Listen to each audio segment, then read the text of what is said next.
And we have a special guest, Casey Robin. Hi. And so welcome to the Ambassador Good Time EarTango Radio Hour. You're Casey Robin. Hi, thank you for having me. Great. Now, are you from California? Or? Yeah, I've lived in California my whole life, except for a few brief stints in Europe. Oh. But that was more of a fun trip that lasted half a year than living here. But I love California. I grew up in Northern California, though I was born down here near LA.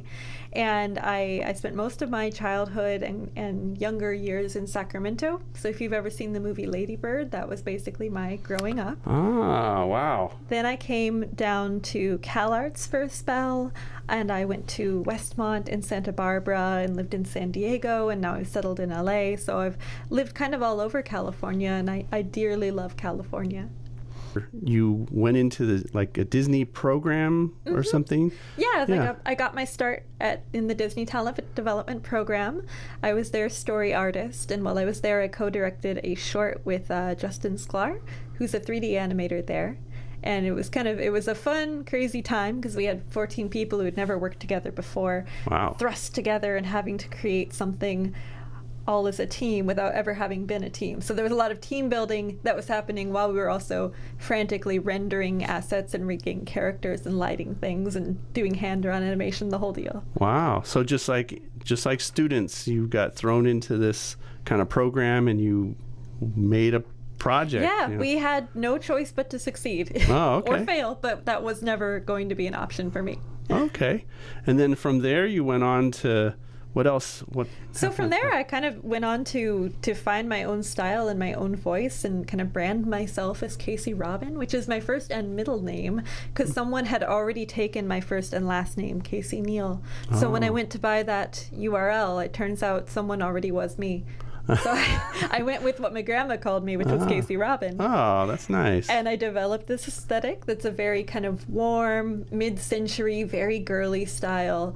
And it was all the things that my art teachers used to hate about my art. I really brought those out to the forefront. And it turns out my fans really like those things. They really like feminine, cute things. Right. And now people approach me saying, hey, we want that Casey Robin look. We want this look like what you did for this company and that one. And I've done work for Disney, for Pinup Girl Clothing, for Zondervan. I'm working on some book projects right now. And I've been doing a lot of character color work for Disney Publishing, which is a lot of fun.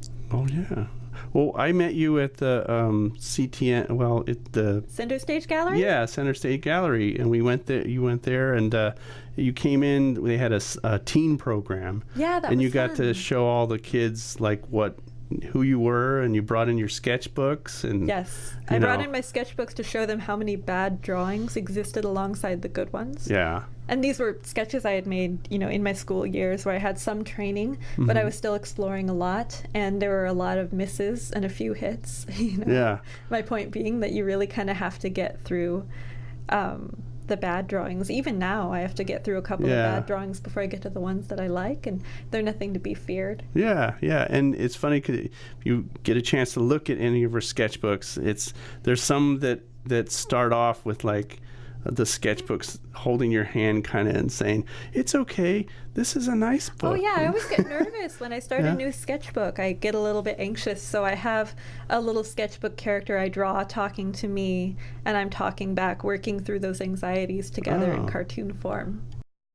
Let's do The Lighthouse's Tale. It's about a man who is so brokenhearted over his lost love that he kills himself, and it's from the point of view of the lighthouse. So if you haven't heard a song from a lighthouse before, well, this would be it. This is The Lighthouse Tale. And that was Joni Mitchell with Cactus Tree. And this is one of your favorite songs, right? Yes, this is one of my favorite songs. I think the melody is so beautiful. It's sensitive and haunting, and the lyrics, I think, speak to me as a woman who's pursuing career. I feel like there's a lot of loneliness there as you go along.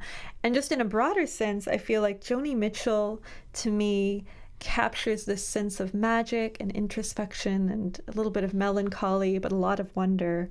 And I was saying to you earlier, when I was a kid, my mom read me all of the Chronicles of Narnia. I was about 6, and so Narnia was the first fantasy world I ever really wanted to be a part of and live in. And in many ways, I feel like I'm from Narnia, like I'm not really from here. Oh. And Joni Mitchell has like whole songs devoted to Narnia, and I feel like her music so gets that sense of magic and longing and wonder and this sort of sweet ache that accompanies a longing for a fairyland like Narnia that you feel could exist and where you feel like you would belong. And it's not perfect, but it's beautiful, you know? Mm-hmm. And I think a lot of that beauty comes from the sense of being out in nature. It's something you get in her music a lot.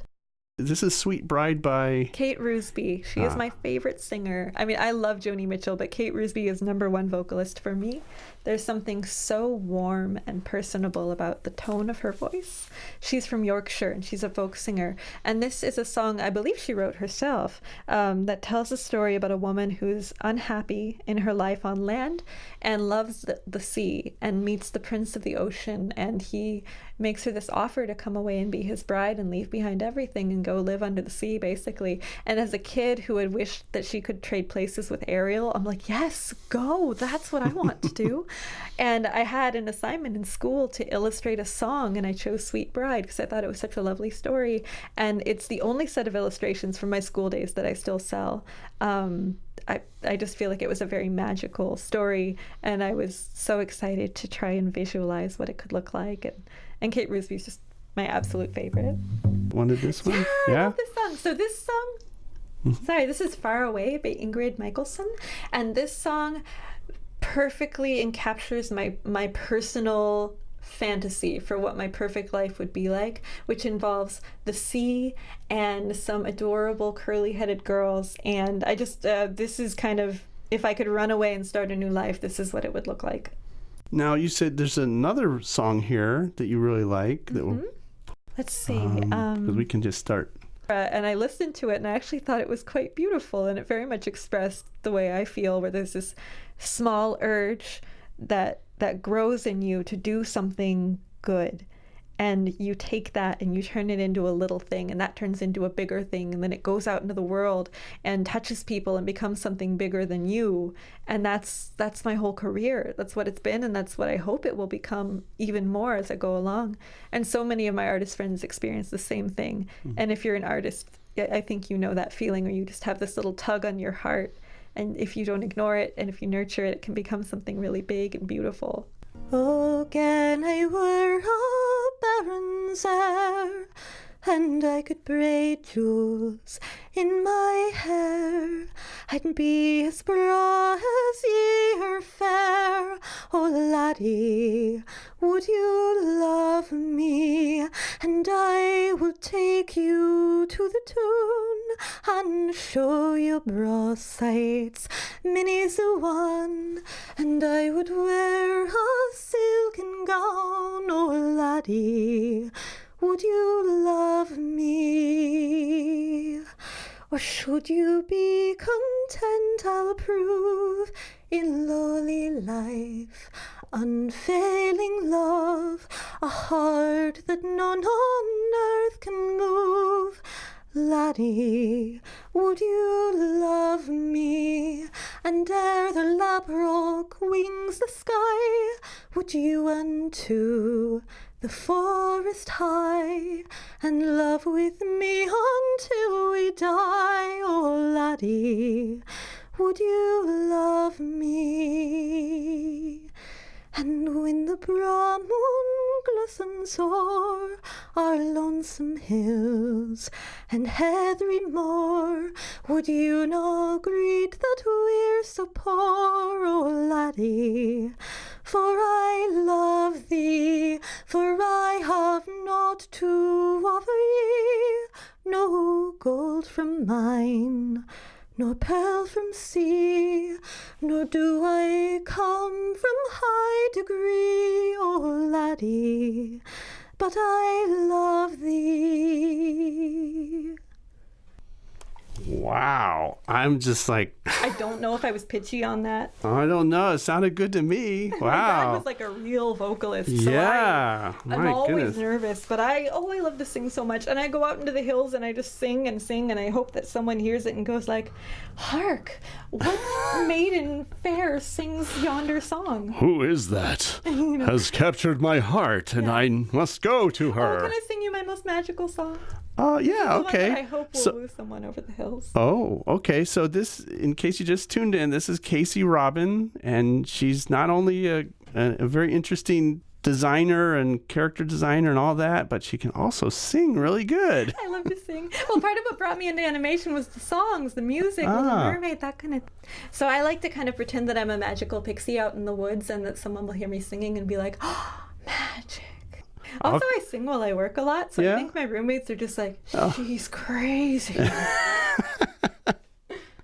So you're sitting there drawing something and you're just singing like that? Yeah, I sing like that. I mean, less intentfully. I'm singing to myself, so it's a bit more mumbly. This is a song from one of my personal favorite people who ever lived, Fred Rogers, who is so kind and patient and wonderful, and I think his work when he was alive so encapsulates so many of the same things I try to do. It's you I like. It's not the things you wear. It's not the way you do your hair. But it's you I like. The way you are right now. Way down deep inside you. Not the things that hide you. Not your toys. They're just beside you. But it's you I like. Every part of you. Your skin, your eyes, your feelings, whether old or new. I hope you'll remember, even when you're feeling blue, that it's you I like, you yourself, it's you. It's you I like. Oh, that was really nice. Wow. Okay. I just find him so tremendously comforting. Oh, yeah. Yeah. I think we all kind of need someone to look at us and see us for who we are and be like, I like you. Yeah. In spite of and because of everything you are.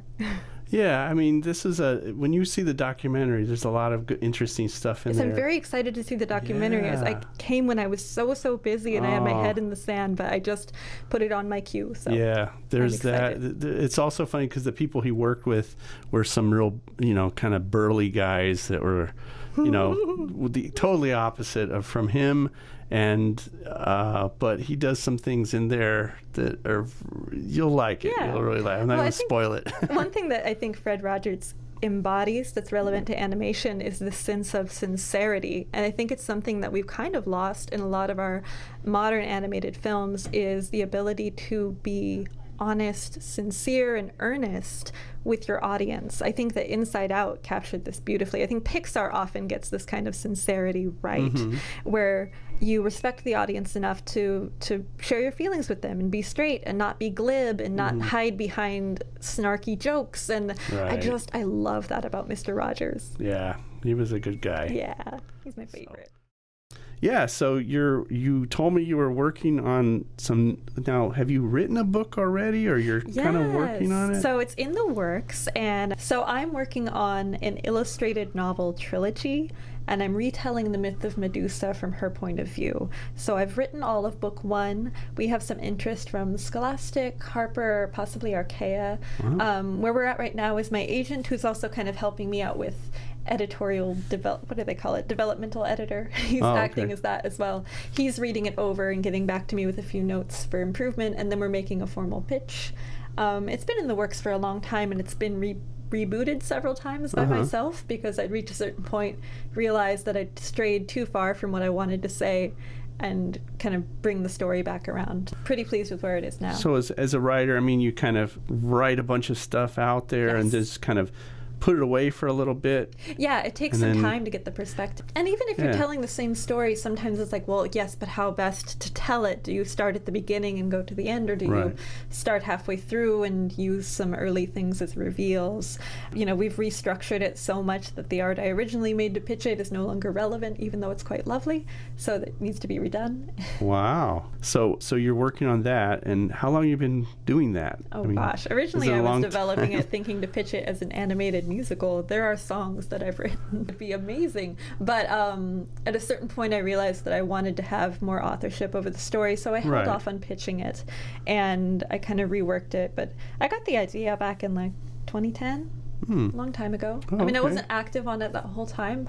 Part of my time was just spent getting established in LA, Okay. making sure I could feed myself and Right. all that. But I happened to find a wonderful agent who was such a good fit. Now's the time to move on this. Oh, okay. Because I always have things in the works. I Yeah. always have many projects that are, some are simmering on the back burner and some I'm active with. And Right. it really depends on which one is wanting to exist the most and kicking the most at the inside of my skull, and which one has an opportunity where it could actually, like, wow, it's a good time to sell this, or we found a really good person to partner with. Then you move on those, you know. Okay. All right. Well, that does it for me. And this is my special guest was Casey Robin. If you look up Casey Robbins, you might get somebody else. I haven't tried it. Yeah. No. I don't want Now to. Baskin Robbins. I can get Baskin behind Robbins. that. But Casey Robin, like, think Robbins. Batman and Robin, Yeah. Robin. which is a Or so like bad it's good Christopher movie. Robin. Oh, But it's yeah, Casey like Robin. Christopher Robin. Yeah. I do like Winnie the Pooh. Yeah. There you go. Bye, everyone.